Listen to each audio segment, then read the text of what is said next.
మాకు ఇల్లు రాలేదని చిన్న చిన్న కారణాలు. మీరు ఎవరు బాధపడకండి. మునుగోడు నియోజకవర్గంలో అర్హులైన పేదలందరికీ మీకు ఇల్లు ఇప్పించే బాధ్యత ప్రభుత్వం దృష్టికి తీసుకుపోయి ప్రభుత్వంతో కొట్లాడైనా సరే మీకు ఇల్లు ఇప్పించే బాధ్యత నాదని చెప్తుంది.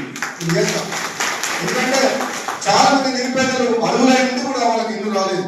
కాబట్టి వాళ్ళకి ఇవ్వాల్సిన బాధ్యత అధికారులుగా, శాసనసభ్యులుగా, శాసనమండలి సభ్యులుగా సత్యం గారు ఉన్నారు.